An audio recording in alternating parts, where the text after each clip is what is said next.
Going on, everyone? Welcome back into another episode of the Patriots Daily Podcast here on the CLNS Media Network. He's Tayler Kyles. I'm Mike Kadlick.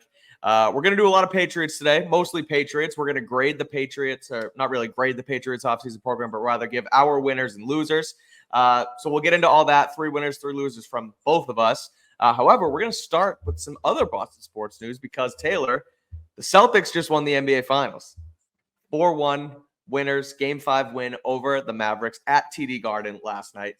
We don't have to get into all the weeds on it, but I guess pretty cool to see another Boston sports team win a title. And you saw it with, Tom Brady tweeted himself, another one for Boston. Banner 18 for the Celtics, already going to go for 19. Drake Maye's in the house. Jawan Bentley's there. Like, you mentioned it, but I'll kind of steal your thunder here on Drake Maye. Like, that dude has already seen Tom Brady's full Hall of Fame induction ceremony and the Celtics win an NBA title within the span of his first 2 or 3 months in town. And he also got to see some Bruins playoff games as well. Now, granted, they lost it all, but he's kind of alluded to the fact that this is title town. So pretty cool stuff to see. I know you're not necessarily from here. I know you've kind of grabbed onto the Celtics. I don't want to call it bandwagon because it's not, it's not fake fandom, but you've kind of been following along a little bit now, getting used to it. So what did you make of the Celtics title win last night on Monday night? So funny enough, when I moved to Boston, so I went to boarding school here from 7th grade all throughout high school. I got here in 2009. So I actually missed the Celtics winning a championship. And then I think they played the Lakers. I remember they were handing out beat the Lakers shirts in my school. I never actually saw them win anything, so this was honestly very cool. Obviously, I wasn't following basketball super close, working in football. Personally, I'm one of those people where I kind of need a break from sports. I need to remember that other things exist just to keep myself sane. But that was an awesome game to watch, man. I think Derek White is officially my favorite player on the Celtics. Anytime I watch that dude is just balling. Maybe he's not perfect, but the plays he makes is someone who isn't, a Tatum or a Brown, someone who you expect to really be great all the time. And his ability to sometimes put the team on his back when there's maybe lows or something like that, or have his face smashed into the ground, chip a tooth, then smile at the camera and continue to ball out, play good defense. I know I tweeted it out, and someone mentioned every one of these Boston teams has a guy like that, where Edelman was that same kind of guy where he's just a tough SOB, maybe doesn't wow you physically or anything, but just does the things he has to do. So I'm officially on the Derek White bandwagon. Even before we used to watch Celtics games, I was I like this Derek White guy, man. He's a dude. So I really thought that was fun. Tingus Pingus getting himself a ring, gutting it out throughout the playoffs. That was really cool to see as well. Dude, that Pritchard shot, I lost my mind. I was kind of sitting there, I was having fun. That happened. I jumped up. That losing the last game in Dallas worth it. Because seeing the entire crowd jump up at the same time after that shot, I'm getting goosebumps right now. That loss was a blessing in disguise, man. It was so awesome seeing them be able to win it at home. Tatum holding him up, man. That was really, really cool. Glad I got to see it. I'm really happy for them.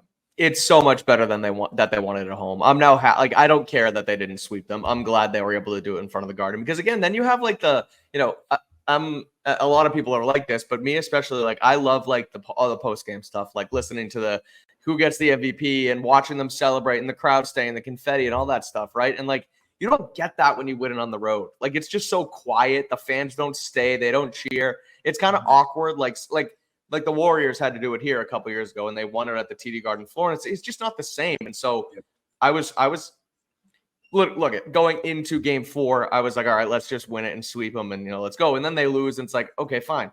Get to Game 5, win it in front of the Garden, and you're right, you had a lot of special moments. Tatum was able to get another 30-point, 11-assist game. I think he had 8 rebounds as well, close to a triple-double. He balled out. I thought he was going to make a little. I guess he did because the voting was 7-4, but I thought he was going to end up winning MVP. But I also don't really care that Jaylen Brown did. I love it. I think that's what makes this team awesome is that A, the voting was close, but B, Tatum didn't care. Brown didn't care. Brown, the first thing he did was shout out Tatum. There's been this wedge that's tried to be driven between these guys, and it's not there. I'm sorry. Yeah. They're both going to get paid well. Even if people think that Tatum is sort of the better player over Brown because he's been more of a first-team All-NBA player and whatnot, Brown just won Eastern Conference Finals MVP and Finals MVP. He's just as important to this team as Tatum is. They're just a solid duo. And if they can keep that and put their egos aside, this team can win more than just one title. Joe Mazzulla is here for a long time as the coach. Porzingis is under contract. I know you're going to see what happens with his injury, but they signed Drew Holiday to an extension as well this season. This isn't going to stop. Someone mentioned this morning that Wick Grossbeck said that Al Horford looks like he's going to stick around. Kind of surprised. I think he would retire. But regardless, this team's awesome, and they can win more than just one title because they're that freaking good. So that being said, we now get into the opposite end of the spectrum of Boston sports teams, where we had from a potential dynasty to a complete almost rebuild. Exactly, from top to bottom. And the Celtics did this years back. I mean, look, they traded Pierce and Garnett. They had to kind of go down. They obviously had the back-to-back number 3 picks from that trade. Now it's different because the Celtics kind of were a middling team and 500, maybe only like 1 or 2 sub 500 years post Paul Pierce. But regardless, they rebuilt it, and the Patriots are going to have to do the same. And we've sort of seen the start of that over the offseason program. There's been obviously OTAs that we saw, some offseason workouts.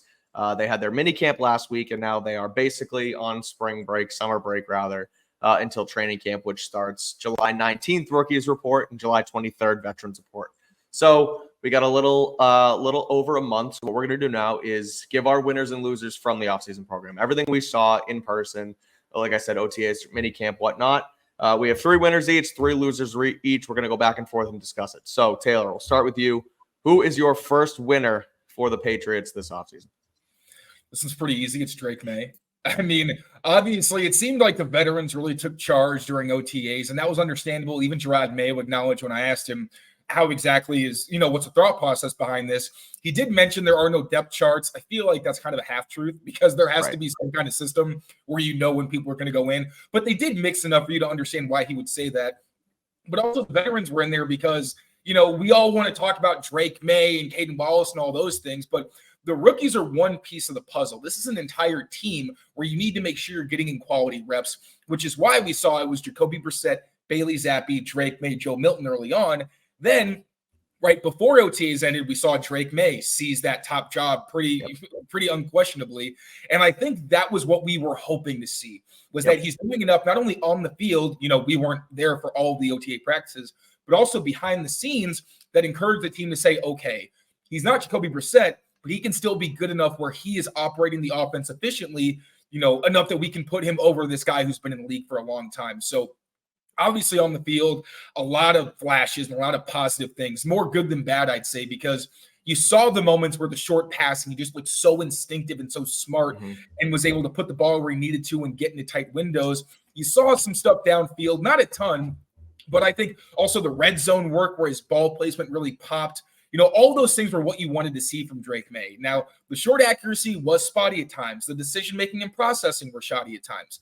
That was to be expected. It's not even live bullets flying yet. We're still very early in his career and in his development, but I did think it was good to see that the team trusts him to kind of bump him up the non-existent depth chart, and also that he was able to perform. And then even in that last practice we saw in minicamp where he did struggle with accuracy, had a pass to Jalen Polk that was behind him and got broken up, and then finished on the high note with the entire early offseason program with that touchdown to Polk. So a lot of really encouraging signs. I think he left this thinking, he's on the right track, as the coaches told us as well. I'm with you. That's my first winner is Drake Maye. I think, like you said, it's fairly obvious. I mean, not only the fact that he did enough prior to training camp to basically pass Bailey Zappe already on the depth chart, but there's also already these rumors that, or not really rumors, but speculation, and guys were putting it out there that he might start week 1. Like, he can beat Jacoby Brissett out. Like, if there's going to be, if he does X, Y, Z within the next 6-7 weeks before week 1 starts, that there's no reason to not start him. And so that's a long way away from what we sort of saw from the very beginning, or what we kind of assumed too, was that their plan is to bring in a veteran, take Maye, know that he has a lot of room to grow. Gerard Mayo said he has a lot of room to grow, talking about the ceiling and floor at the owners' meetings a couple months ago, but he's already seemingly on a fast track, making leaps, up the depth chart. And now people think that there's a chance he could even start week 1. So, I mean, if there's anybody, it's got to be Drake Maye as the winner. He showed, like we said, improvement in his footwork. The short area passing, like you mentioned, was great. He obviously has the arm to kind of excel in this league. We saw that on various occasions. Now, same thing. I'm kind of echoing what you said, though. Like, accuracy and some of that stuff is going to have to improve here and there. But he's 22 and he's a rookie and it's June. Like it's great that we see this, and the stuff that's bad, it's not that bad because there's so much room to grow. So I'm totally with you. He is the number one winner. I think, he has still a lot of room to grow, but it's definitely a positive, not a negative from what we've seen from the rookie so far. And I'd even touch on the footwork, mostly because I'm trying to stay away from mechanics talk at this point. Like, we don't have tape. We don't know what they're doing. And I've kind of gotten sick of hearing people, nitpick it. So I've stayed away. But we did hear from him. He mentioned that the area that he thought he had the most improvement was being able to tie the footwork to the route concepts, which is so integral in the West Coast offense and what Alex Van Pelt has been preaching. And he mentioned like the left foot up in the shotgun, being under center, things that he didn't do in college much, if at all. So the fact that in his perspective, and you can tell he's a guy who holds himself accountable, he's putting in the work. I don't think he's going to say he made improvements if, the coaches would probably disagree. He's probably, some of that is feedback as well. So also a great sign to see something that we all thought was going to be a big issue for him. Can he get the footwork down? Is something that early on he is at least making strides in. 100%. I think, again, major winner from Drake Maye. No real negatives. A couple like blips in practice here and there, but again, that's to be expected. So all is well on that front for the number 3 overall pick so far. So that's our first winner. We'll get back to the rest of them and we'll do our losers. But first, a quick word from our friends over at Prize Picks. Prize Picks is America's #1 fantasy sports app with over 5 million active members. Get in on the daily action with your friends and become part of the Prize Picks community today. The finals mean more on Prize Picks, and so do the star players. You get boosted payouts on select basketball stars that you won't find anywhere else. When the finals are over, the hoops action doesn't stop on Prize Picks. Women's basketball's just getting started, and with young stars like Caitlin Clark and Angel Reese looking to make names for themselves, alongside greats like Brianna Stewart and Asia Wilson, you can win up to 100 times your cash watching them ball out. This week on Prize Picks, I'm looking at the basketball board, and I'm taking Jaylen Brown's overs on points and rebounds because dude has been absolutely killing it. I'm also going to take Caitlin Clark for more than 3.5 3-pointers made and Brianna Stewart for more than 25 points. Download the app today and use the code CLNS for a first deposit match up to $100. That's code CLNS for a first deposit match up to $100. Prize Picks. Pick more, pick less. It's that easy.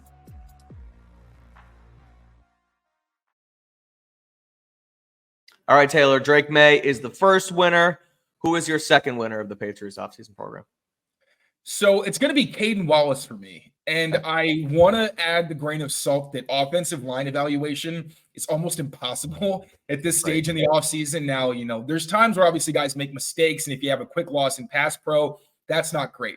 But they're also not in pads. I don't think any position group is at more of a disadvantage during this part of the offseason where you don't have pads and there isn't much physicality as the offensive line. So there wasn't a ton that we could glean in terms of how well guys perform necessarily, but I will say the fact that he was bumped up to the top rotation in the last day of minicamp says a lot. Now, Gerard Mayo mentioned this team wants to find the best 5 guys to play up front. During most of the offseason program early on, we were seeing Nick Leverett, kind of sometimes Michael Jordan at right guard with Mike and Winnie at right tackle. And then on the left side, obviously, Chukwuma Okorafor and Sidi So have really been the rocks on that side. But then in the second to last day, or actually in the first day of minicamp, it was supposed to be 3 days. It keeps throwing me off that it was only 2. But in minicamp, the first day, we saw them debut Mike and Winnie at right guard, his natural position, and Caden Wallace at right tackle, his natural position. At first, it was with the second line. Then in that final day, we saw it bump up to the starting line.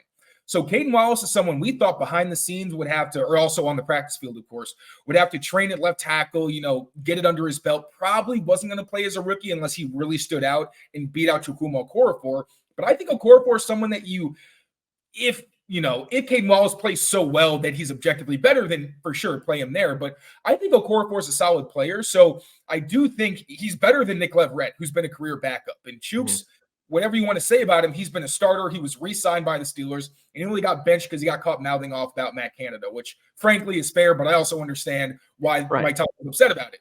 So if you see Caden Wallace not only, having to maybe sit on the bench for a while, not only getting to play, but also at his natural spot, and he's going to cross-train behind the scenes. They're still going to work him at left tackle. Like Mayo said, if you play left tackle, I want you to be able to play right tackle. If you can play guard, I want you to be able to play center. Cross-training is very important for these guys. So he's still going to get some of those reps at left tackle like he did in college, but I think it's going to be an easier transition for him to the NFL, especially as an older player who does have a lot of experience, took a big jump in his last season at Penn State to be able to kind of just get his fundamentals down at a spot that he already knows, get acclimated to the NFL game, and then maybe behind the scenes, you start getting him more comfortable at left tackle. Because it seems like, considering Layden Robinson, Onwenu, and Sidney So are all guys who are under contract for like 3 or more years. So it feels like, based on that, he is going to be the future at left tackle. That time will come, but for now, I'm totally okay with him on the right side. So that's why I had as a winner the fact that he went from someone that you thought was just going to develop behind the scenes and maybe play midway through the season to someone who looks like they could start and really solidify that offensive line in a place where I think everybody's pretty comfortable. Yeah, I'm with you on pretty much everything on Wallace, and I'll sort of loop that into some more context for one of my losers that I've listed. Obviously, it's not Caden Wallace. We'll get into that a little later. But my second winner is wide receiver Jalen Polk, whose tires I have pumped on this podcast for the last 5-6 times, and I feel like I mention that every time because I can't keep his name out of my mouth. I'm obsessed with what he's shown. He's just been consistent. He's shown up. He's developed a rapport with Drake Maye. Maye and Polk worked out together on the field after practice. Every single open session we saw. He makes contested catches. He can get open. He has strong hands. The strong hands are the thing that, stand out the most to me for him, because we've seen guys in this system, and I use Tyquan Thornton as the example, and I'm sorry for Tyquan. We'll probably talk about him later too, but there's times where he's just inconsistent, and there's been times during the seasons, last couple of years where Mac Jones would throw him a perfect ball and it would just fall through his hands. And it's that's the kind of stuff that can't happen, and that especially as the 51st overall pick or whatever he was a couple of years ago. And so Jalen Polk, 37th overall pick. I thought he had a great camp, or a great offseason program. There's really nothing bad to take away from it. And now the caveat I'll add to this is that this has happened with Tyquan Thornton in the past, where when he came in as a rookie, he shined in the OTAs and minicamp and was sensational. And then you put the pads on and it was a little bit different. Now, the one, the thing that I have confidence in Polk is something that, I've taken a little bit from you that you've mentioned a lot, is that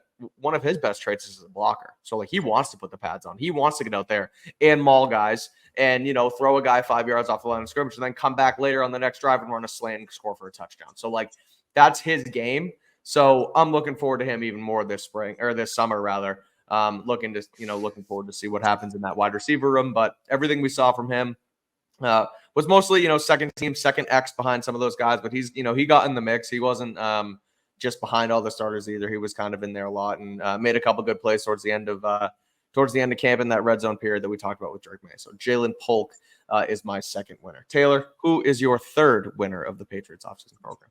So my third winner, I don't want to pump him up too much, but he's just somebody that surprised me, and surprised me. That's Jalen Hawkins, the former Charger and Falcon. He was someone where when he was signed, I figured he was going to be more of an Adrian Phillips type, where he's really just going to play special teams for you, and that's still a very valuable role, and someone who could give you depth at safety, but you don't really want them on the field.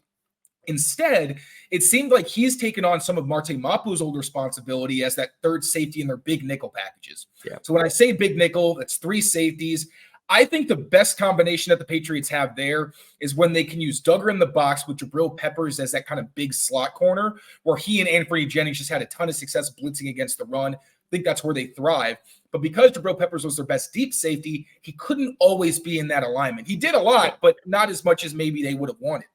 Now, it seems like Jalen Hawkins has really been that deep safety in those packages, which allows, again, Peppers and Duggar to play where they're better, which is closer to the line of scrimmage. Then Marte Mapu's been more of a dime linebacker, which I know will make Patriots fans very happy because everyone's convinced he's a linebacker, which I don't think he is just a linebacker, but I understand that one of his best traits is his ability to play near the line of scrimmage. So I'm all for that. But the fact that Jalen Hawkins is someone who seems to have claimed a significant role on this team so early, and someone that wasn't really on anybody's radar, at least not that I think, that definitely stood out for me. It wasn't like he was making a ton of plays, and as a deep safety, unless you're a really rangy ball hawk type, which I'm not sure he is, you're not really going to stand out. But really the important thing for me was that, hey, this is a guy who's coming onto the team, a group that already has a lot of chemistry, and he's maybe taking some snaps from Marte Mapu, who I think it's fair to assume they want to get as many reps as possible as a talented young player. It'll be interesting to see how that develops, but I'll put Jalen Hawkins in there and someone who saw way more of the field than I ever expected him to. 100%. He was my number 4 winner. My other one is in the defensive backfield as well. I'll get to that in a second, but I'm with you on Hawkins because it's someone who, like you said, we didn't expect much from him, and so to see him in the mix at that deep safety position will allow the Patriots to use Peppers in a way that they would probably rather use him than just the deep safety look that we saw him a lot in last year. That even he said, he tweeted the video of him in the Browns backfield or the defensive backfield. He was like 50 yards off the line of scrimmage. Was like, why the hell did they play me this deep? Like, that's not what I'm made for. That was crazy. That should never happen on any football field unless you're playing prevent. That was just stupid. But it was, especially for a guy like him. But so yeah, that's I'm with you on Jalen Hawkins. But my third is Alex Austin, the other cornerback opposite Christian Gonzalez. I was wary of that group of guys, that him and Bolden and Marco Wilson, because they're just so young and they're inexperienced. And I know you know what? I think one of the main reasons why he's a winner is because they've yet to go out and sign Stephon Gilmore. They're not panicking on the other side because they know they have a guy like him who looks like he can actually be solid and shut it down on the other side.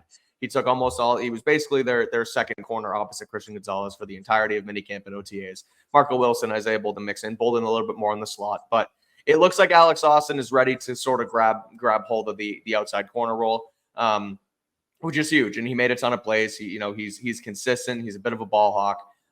I like that you mentioned that he kind of has like the Jack Jones-ish attitude towards him on the field, obviously, where, always that caveat. Yeah, right. I know, it's too bad. He's not the Stephon Gilmore, Christian Gonzalez mold, but he is the Jack Jones, Richard Sherman mold, where and maybe not as vocal as those kind of guys, but he has a swagger about him and he just looks good. He really does. He looks solid, and it gives me confidence that they're ready to do that. And then the trickle down effect is massive, where Jonathan Jones can play in the slot. You don't have to rely as much on a guy like Marcus Jones, who we've talked about on the show a lot, who we're kind of not 100% sold on as an every down defensive back. So the trickle down effect on that is massive. So I think that Alex Austin is really starting to cement himself a role on this team. So Taylor's 3 winners: Drake Maye, Caden Wallace, Jalen Hawkins. My 3 are Drake Maye, Jalen Polk, and Alex Austin. We will get to our losers and then wrap this show up in a few minutes. But first, let's listen to our friends over at Game Time. The NBA Finals are finally here, and if I have any chance at all to find tickets to a game, it's probably going to be through Game Time, an authorized ticket marketplace of the NBA, which makes getting playoff tickets even faster and easier. Prices on the Game Time app actually go down the closer it gets to tip-off, and with killer last-minute deals, all-in prices, views from your seat, and their lowest price guarantee, Game Time takes the guesswork out of buying NBA tickets. Getting through the Game Time app is super easy, and I really like their user interface. All you have to do is go to the game or event that you want to attend, go through the venue to see where you want to sit relative to the action, then you can actually get a panoramic view of your seat so you'll know exactly what to expect once you get your ticket. Game Time is also great for those weekends where you're not really sure what you want to do with your night, because you can just scroll through, look at flash deals, zone deals, or last-minute tickets, and find a plan to spend the rest of your day or evening. You can save even more with exclusive in-app deals on select seats ahead of the game or event. And your purchase is covered with the most flexible customer service policy in the ticket industry. Take the guesswork out of buying NBA tickets with Game Time. Download the Game Time app, create an account, and use the code CLNS for $20 off your first purchase. Terms apply. Again, create an account and redeem code CLNS for $20 off. Download Game Time today. Last minute tickets, lowest price, guaranteed. All right, the losers. Sad to say, it's tough to say like that. Sometimes, we just go like, ups and downs or whatever, but it's the way you got to talk about it. These guys aren't losers. They just had a little tough offseason. So Taylor, who is your first loser of the Patriots offseason program? First is Juju Smith-Schuster. Okay. I already thought it was an uphill battle for him to make this team. He told us he was 100%, which I feel like briefly we thought maybe he really was. The more we've seen, I just don't see. If that's the case, then that's unfortunate for his career, because he hasn't looked explosive. Kind of looks similar to last season, if I'm being totally honest. It doesn't seem like he's really going through full speed drills very often, or going through drills full speed. Spent a lot of time with Tyler Hughes kind of separately, which it's hard to think that isn't injury related or there's some level of catch up going on. And he hasn't really stood out during team drills. I think he's maybe caught a couple of short passes, but the fact that I don't really have much memory of him doing anything kind of tells you. He had one decent period on one day, I remember. And that was pretty much was that the day we spoke to him? I think so. Yeah, actually. Yeah. So, and then nothing since then. So yeah, I mean, the team has enough money to eat whatever dead cap is going to come from the really bad deal they signed him to last season. There's a lot of young talent on this team, especially, you have like Kayshon Boutte, who didn't do enough to really be a winner, but he stood out in a way that Juju hasn't, Taekwon hasn't. I have to say Juju. It stinks, given the contract, and he seems like a decent guy. You want to see him succeed, but I just haven't seen anything to make me think that he is a legitimate shot at making this team. Yeah, I'm with you on that. My first loser, however, is somebody who didn't even see the field, and it's Cole Strange. Because, look, it's tough to say because, again, he hasn't really had a chance to go out there and play. But what they've done on the offensive line is in his absence, they're pretty much ready to kind of, move on without him, it kind of seems like. Like, Sidy Sow is going to be their left guard. Now they're bumping on Wenu inside to right guard and trying to see what happens with Caden Wallace there. So when he gets healthy, is he even going to have a chance to play? That's kind of the thing I wonder. And it's, I guess the saying has sometimes been you can't lose your job to injury. We obviously know that that's not true around here. We saw that in 2001. We've seen that, a bunch of times. But that was sort of the old-fashioned saying, and that doesn't happen anymore. If you lose, I mean, we saw it with the 49ers and the Kaepernick thing with Alex Smith. Like, Cam Newton, Mac Jones, exactly. Like, if you're hurt and you can't play and somebody comes in and is better than you, sorry, dude. Like, that's just kind of what happens. So, look, maybe the offensive line isn't as good but isn't consistent like we may think it will be when he comes back, and he can maybe get a shot to grab one of those, guard spots right now. But as far as I can tell, especially with, again, putting Onwenu back to the right guard position, if Onwenu's at right guard, Caden Wallace, a young kid, is at right tackle, and they're both playing well, and Strange comes back and Sidy Sow is the left guard, they're not going to try and bump Sidy out and Caden. It's just there's too many moving parts that Cole Strange isn't currently a part of for me to say that he has a consistent spot on this offensive line. So to me, he's unfortunately a loser of the offseason. I agree. And then you don't want to, like you said, you don't want to disrupt the chemistry if it's already there. And he's going to miss a big chunk. So, yeah, if it ain't broke, don't fix it, which sucks because I think it does. Anybody who covers the Patriots, I think, is a fan of Cole Strange. He is an outstanding person. He holds himself accountable, very humble guy, very hard on himself. I will tell you, I've tried to give him the benefit of the doubt in conversations where I'm trying to figure out what's going on, and he comes down on himself very hard. So it sucks to know the perception of him outside is that he's not a good player, because I don't think that's true. I think you've seen towards the end of both of the last two seasons, he can put it together and play some good ball, but it is what it is. Sometimes injuries suck. Yeah, it's tough. All right, that's number one. Taylor, who is your second loser? Another receiver, Tyquan Thornton. Obviously, we already kind of touched on him briefly, and I'm going to keep this one short because it's the same thing that it's always is with Tyquan. Yep. He has a good day, then you don't really hear about him, and you're hoping he'll pop up back on the radar, and then he misses time. We don't know why he missed time, to be fair. Maybe it's not due to injury, but he still did miss time. Right. And then Kayshon Boutte capitalized on that with a day that none of us saw coming. He had his best day at camp. So even if it was an excused absence, whatever the reason was that we didn't see Tyquan, it created an opportunity for somebody else to take his job. And for someone, the team is clearly trying to give him a big role because he was the starting X receiver until the day he missed. I think they're really like, hey, come on, Tyquan. You got to give us something. He has a unique skill set, and that he does have that home run speed that they've lacked. No one else is as fast as him. Jalen Reagor's close, but he's super inconsistent as well, and I just don't think he has the same ceiling as Tyquan. It's just disappointing, man. I really want to root for the guy. He put on, obviously, more weight, and maybe in training camp that will help him, but we only had the one good day to really hang our hat on, and you had to take it out pretty quickly once it was like, oh, it's been days, and we haven't really seen anything from him. I think he had a drop as well one day on big drop. A wide open target, stuff like that. We're just like, dude, you got to be consistent and available. Once again, he has not been those things. It's just really disappointing. Yeah, totally. I'm with you. He's right on the cusp for me. I didn't include him. We tried to not do some repeats or what have you between the two of us, but he would make it on my short list as well. Again, just stuff where we've seen it so many times, time and time again, where even when he did have the one good day, it's like, well, he may come down and disappoint us eventually. And you're right, it is too bad because it's a guy who, I mean, frankly, they spent a lot of draft capital on with, a pick in the 50s, and it just hasn't panned out to anything. So maybe things change in training camp, but right now I'm with you. Taekwon is not by any means a winner of the offseason program. But my number 2 loser is Chad Ryland. It's just it's just too inconsistent for him as a kicker. And they bring in Joey Sly, and every time they go up together, Chad always goes first, but Joey Sly makes all the kicks and Chad misses 1, maybe 2. And now, luckily for him, the Patriots missed out on the Jake Bates train. The UFL kicker signed with the Lions this week. So there's not many options out there. But, I mean, look, if you continue through training camp and Joey Sly, is kicking better than Chad Ryland, I don't think there's much of a reason to not keep Sly and get rid of Chad Ryland. I mean, it's you gotta keep the best players here. And look, yeah, you whiffed on a 4th-round pick. First of all, this front office and coaching staff shouldn't necessarily be tied to him because they didn't really make the pick that was run by Belichick. I know there's a lot of similar guys in there and things like that, but look, it's that simple. You need to make kicks in this league, and Chad Ryland has not done it consistently enough. So he has some work to do in training camp.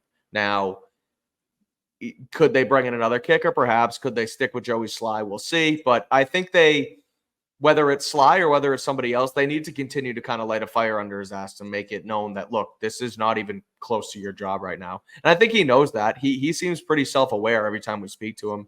He was last year a lot. He holds himself accountable. So, and that, does that matter? I guess it's at least he's not, confident for no reason or what have you. But yeah, it just hasn't been good enough. And so he really needs to make a push in training camp in order to, frankly, make the roster, in my opinion. Totally agree. And I mean, his field goal conversion rate last season was worse than college kickers. Right. Like, at least Joey Sly's been in the NFL. He may not be great, but he's an NFL kicker. And Chad Ryland has not proved to be that yet. And we've mentioned in other shows where if he ever were to make all of his field goals, it would be a surprise because I don't think he's done it since sometime last year in training camp, and I couldn't tell you when that was. Right. Hasn't happened this season. Another guy where you're rooting for them and you want to see this person succeed, but you got to prove it on the field, and he just hasn't done that. 100%. All right. Number 3, final loser. I believe we both have the same guy here, but I'll let you tee it off first. 3rd loser of the Patriots offseason program, Taylor. Bailey Zappe. Yep. The only way I saw him making this team was if Drake Maye wasn't ready and they were like, you know what, we just don't want to rush him out there. Let's keep Bailey because we got Jacoby. If he, God forbid, gets hurt, then we bring in, Bailey, and he's someone who has NFL experience and can still run the offense. But Drake Maye took his job pretty fast. I know the Patriots are going to carry 4 quarterbacks into training camp. Maybe that's so when they do have the 3rd group out there, it runs more efficiently than maybe if Joe Milton were in there. Because I think I don't think anybody's going to argue Milton is purely a developmental prospect at this point. But at the same time, once roster cuts come, there's no reason for you to keep Bailey Zappe if Drake Maye is your 2nd quarterback. Like, that tells you are getting him reps. You think he can still run the offense. And again, I still understand the argument of don't put him out there too soon, but they're showing you that, he's doing what he needs to do and he's earned this. So Zappe hasn't even been bad. He's had bad days. I wouldn't say that he's been bad overall. I think he's been solid, but for the most part, when he's with the 3rd group, there's not, I don't really write about it much. I don't report on it much because, you're going against depth players, and I feel like the takeaways, especially because he's not very aggressive. At least last season in training camp, we did see him take some chances and take some shots. We haven't really seen that. Granted, with the whole offense, there's been a lot of low red zone work, so I want to give him that caveat. Yeah. But, there just hasn't been a lot to say in his favor given the circumstances. So Bailey Zappe's got to be on there because he may be out of a job come late August or September. I got my month mixed up. No, late August, early September. You're right. And I'm with you. He's my 3rd loser too. I think there's no path for him to make the team right now, like at all. And the only path, you're right, and I'll just kind of repeat what you said, was if they wanted to keep 3 quarterbacks, Maye wasn't ready, not ready enough where you even want him to be your backup, where you cut bait with Joe Milton. Hopefully you get him back on the practice squad. Those are your 3 quarterbacks. Drake Maye is the inactive guy until he's ready, and then you kind of go from there. But the fact that he already passed Zappe right now, it's not a competition anymore, in my opinion anyway, between Maye and Zappe for the backup job. Now it's the competition between Maye and Milton for the 3rd role. And there's not really many pros that Zappe brings to the table to be that guy over Joe Milton. I mean, it's and we have Alex Barth popping in to kind of ruin our podcast. So we'll get him in here right away, and we'll tell him what we're talking about, and we'll ask, oh, here's Brian Hines too. Let's go. There we go. Just returning the favor. Let's do it. All right, how are you? Each of you guys, give us your winner and your loser from minicamp and OTAs. Yes. Winner was probably, I mean, has it not Drake Maye? Like he showed tremendous growth. And all right, since you both said Drake Maye, I'll say Alex Austin. Okay. I mean, kind of under the radar, but this was a guy that we were talking about as maybe a bubble player. And I think we came away from camp thinking they may have a potential starter. Long way to go there, but hard to expect Alex Austin to do any more than he did with the opportunities he got this spring. Yeah. Brian, winner. I was going to say Drake Maye, and then I was between Alex Austin and someone else. So I'll go someone else, and I'll say Demario Douglas. He was probably their best and most consistent wide receiver throughout the spring. We had all offseason talking about, are they going to get T. Higgins, Brandon Ayuk, and then it was all on Jalen Polk and Javon Baker, and then Demario Douglas came out and reminded everyone that he's still here. He had an awesome OTAs and minicamp there. Love it. All right, Barth, who's your loser? Someone we didn't get to, so I'm glad. Yeah. I'm glad you guys popped in. What I'm here. Yeah, we did three winners. We did 3 winners, 3 losers. We had mentioned Austin. We didn't get to Demario. So who was the third? If it was Maye, Austin, Jalen Hawkins, because like he actually played. Yeah. I think was going to happen. And I had Jalen Polk. Biggest loser. I mean, I don't want to say Caden Wallace because it's not his fault, but like the fact that I'd say the Caden Wallace experiment, the fact that draft night, they're talking about how they think he's a left tackle, and now it looks like they're ready to move him to right. They're ready to move Michael Nwenu back into guard. It's just, I'd like to see them try a little more than that. So it's not Caden Wallace's fault, but I was tempted to say Drake Maye because it's unfortunate for him that the offensive line in front of him is unsettled. How would you feel? How would you feel if you find out that Caden Wallace was one of Taylor's winners? I mean, I know Caden Wallace himself didn't perform poorly. So I get that. Right. It's more just the situation than anything else. Like, again, that's a good point. I would honestly say Drake Maye, because it's unfortunate for him and really all the quarterbacks. And we saw it in those last couple of practices that the offensive line's still very much a work in progress at this point.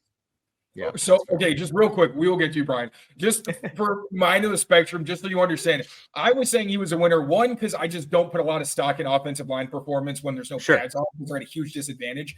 My thought process was, obviously, he's still going to cross-train behind the scenes at left tackle, but I think Chooks is a starting caliber player. City, obviously, a guy who's really promising. I like the left side.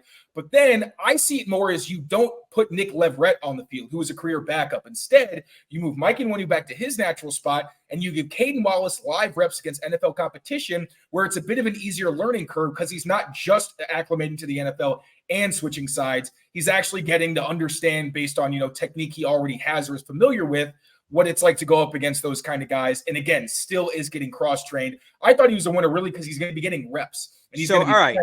I'm with you there. Like, he's a winner because he's playing his natural position. All right, let me do this then. I'll completely backtrack. Tyquan Thornton.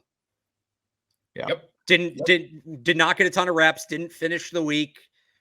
We've seen this story before, so I'll change my answer to Tyquan Thornton. Yep. All right, Brian, who's yours? I'll go Chad Ryland. It just wasn't good. Wow. I don't have the numbers in front of me, but 15 to 19. Yeah, he it missed wasn't it basically every session. He missed one. So he missed it. Yeah, he missed 1 or 2 every practice. Even the makes weren't pretty. And then like Joey Slide, the makes weren't pretty, but he made every kick. He was 8 for 8. So Chad Ryland. Yep. All right, boys. That's it. All right. Thanks for having us. All right. Yeah, thanks for coming on. This New Patriots beat up now. Check it out. Yeah, go check it. All right. See you guys. See you, boys. Bye. See you, fellas. Awesome. All right. Yeah, that's so we need funny. to do these random pop-ins more often. Yeah. For context, anyone who is, which I don't think anyone's just a Pat's Daily listener, not a Patriots Beat listener. Patriots Beat was live about an hour before we started pre-recording here. And we accidentally jumped into their room, and so then we went on their show for a few minutes. So they returned the favor. So Yeah, but that where we were at, just Bailey Zappe, the fact that he is one of the losers. He doesn't really have a clear path on this roster. Again, it's between him and Milton right now for that third spot. And the argument is clearly, go with the developmental guy. Neither one is going to really play anyway, so you might as well go with Joe Milton, who's also cheaper because he's on a rookie deal, and Bailey Zappe, or they're both on rookie deals, but Zappe's a 4th rounder versus 6th rounder, all that stuff. So go with Milton and see what you got. So yeah, Bailey Zappe is one of the 3 losers for sure. Yeah, like in my roster projection, which I pushed back a day, the Celtics won. I was like, I'm not going to drop this while CLNS is all Celtics. I'm going to give them their day, so I'm going to release it Wednesday morning. But I did mention that there's more value in Joe Milton, who, like you said, is developmental, has a ton of talent. I think it's kind of like a Malik Cunningham situation where you could risk trying to sneak him onto the practice squad. Right. But as we saw, Cunningham ended up getting signed. So I just think if you are trying to develop someone who's going to be a trade chip, and again, Milton is just such a rare talent, especially for a guy who got in the 6th round. Usually 6th rounders are guys where they may be developmental, but you're really only thinking they're going to be like okay backups. And maybe that is Milton's ceiling, but he also is a better athlete and has better arm talent than you really see at that stage of the draft. So I think it makes much more sense to not risk exposing him to waivers or the practice squad. Keep him in tow as your 3rd quarterback. Again, right. Developmental, never going to be active, but at least as an emergency 3rd quarterback who gives you some athleticism, than Bailey Zappe, who doesn't give you any more of a ceiling. And, I also just think you want to kind of refresh in that room if you can get some new blood in there. So, yeah, I just don't think it makes much sense to keep Bailey Zappe around. Yep, I am totally with you. So that's going to do it for our winners and losers from the Patriots offseason program here on Patriots Daily. We'll be back again tomorrow, 5 p.m., to go through Taylor's roster projection. We'll go through each and every position group. I'll give my feedback. We'll kind of talk about, his thoughts and things like that. And again, I'll give some of my thoughts on that as well. So make sure you keep it locked in here on Patriots Press Pass. Follow us on Twitter. He's at tkyles39. I am at Mike Kadlick. Got plenty to do on the CLNS channels and on the website as well, even though we do have 6 weeks roughly until training camp. So make sure you keep it locked in on Press Pass and CLNSmedia.com. Until next time, take care of yourselves, take care of each other, and we'll see you next time.